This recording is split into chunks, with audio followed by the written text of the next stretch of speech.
السلام علیکم ورحمۃ اللہ وبرکاتہ۔ میں آپ کے سامنے ایک دل کو جھنجھوڑ دینے والا واقعہ بیان کر رہا ہوں۔ سماعت فرمائیں کہ سعودی عرب میں مقیم ایک پردیسی بتاتا ہے کہ ایک دن میرے کفیل نے زکوٰۃ تقسیم کرنے کا ارادہ کیا، مجھے بھی ساتھ لے لیا۔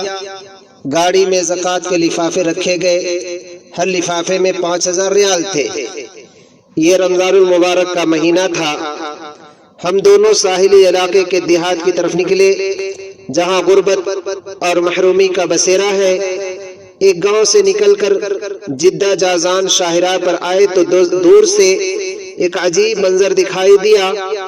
جلتی دھوپ میں ایک بزرگ اکیلے ننگے صحرائی راستے پر چل رہے تھے۔ عمر بظاہر 70 برس یا اس سے کچھ زیادہ تھی، لیکن جسم میں اب بھی قوت باقی تھی۔ دوست نے کہا، یہ بزرگ اس بیابان میں کس حال میں بھٹک رہے ہیں؟ ڈرائیور نے کہا، یقیناً یہ کوئی یمنی ہے، غیر قانونی راستے سے آیا ہوگا۔ گاڑی روکی گئی، بزرگ کے قریب گئے اور سلام کیا۔ پوچھا، کہاں سے آئے ہو؟ بولے، یمن سے۔ پھر سوال کیا، کہاں جا رہے ہو؟ جواب ملا، مکہ مکرمہ بیت اللہ کے دیدار کو عمرہ کرنے۔ ہم نے کہا، قانونی طریقے سے آئے ہو؟ بولے، نہیں، میرے پاس اتنے وسائل کہاں، اتنے پیسے کہاں۔ داخلے کے لیے 2000 ریال ضمانت دینا لازمی تھا اور میرے پاس کل 200 ریال تھے۔ 100 سواری پر خرچ ہو گئے، 100 باقی ہیں، اس کے بعد پیدل چل رہا ہوں۔ دوست نے پوچھا، کتنے دن ہو گئے چلتے ہوئے؟ بولے، 6 دن سے مسلسل سفر میں ہوں۔ پھر سوال کیا گیا، روزے سے ہو؟ بولے، جی ہاں، صائم ہوں۔ یہ سن کر ہم سب حیران رہ گئے۔ دھوپ، بھوک، پیاس، طویل سفر اور پھر بھی روزہ۔ ہم نے پوچھا، یہ سب چوکیوں سے کیسے گزر گئے؟ بزرگ نے کہا، اس رب کی قسم جس کے سوا کوئی معبود نہیں، میں ہر چوکی کے پاس سے گزرا لیکن کسی نے روکا ہی نہیں۔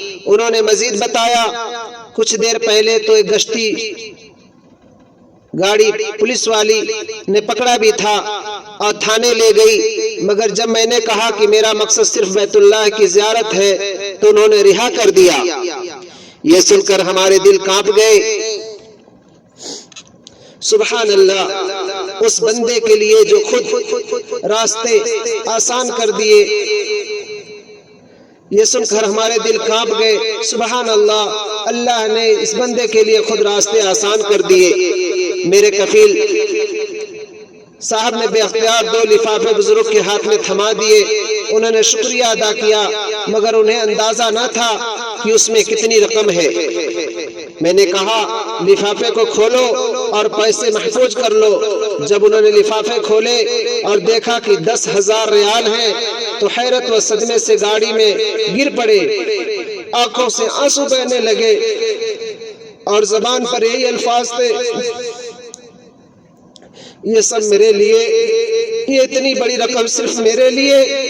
ہم نے انہیں ہوش میں لانے کے لیے پانی چھڑکا، ہوش آیا تو کہنے لگے، میرا یمن میں ایک چھوٹا سا گھر ہے، اس کے ساتھ ایک زمین تھی جسے میں نے اللہ کے نام پر وقف کر دیا۔ اسی پر میں نے اپنے بچوں کے ساتھ مل کر مسجد تعمیر کی۔ عمارت مکمل ہو چکی ہے مگر فرش اور کچھ چیزیں باقی ہیں۔ میں اسی فکر میں تھا کہ کہاں سے رقم آئے گی۔ آج اللہ نے آپ کے ذریعے مجھے وہ عطا کر دی۔ یہ سن کر ہماری آنکھوں سے بھی آنسو رواں ہو گئے۔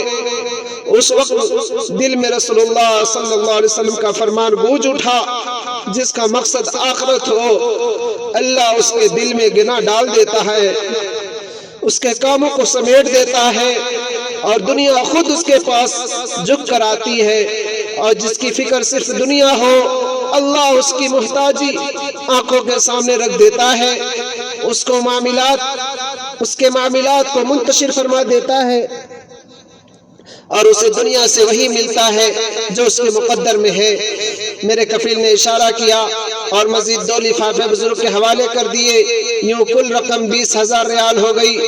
بزرگ کی آنکھوں سے آنسو کی جھڑی تھی، تھمی نہ رہی تھی، وہ مسلسل دعائیں دیتے رہے اور بار بار دہراتے رہے، اللہ نے پرندوں کی طرح مجھے رزق پہنچا دیا۔ واقعی وہ لمحہ تھا جب رسول اللہ صلی اللہ علیہ وسلم کی حدیث مبارکہ یاد آ گئی، اگر تم اللہ پر اس طرح بھروسہ کرو جیسا کہ حق ہے تو اللہ تمہیں ویسے ہی رزق دے گا جیسے پرندوں کو دیتا ہے کہ صبح کو خالی پیٹ نکلتے ہیں اور شام کو بھرے پیٹ لوٹتے ہیں۔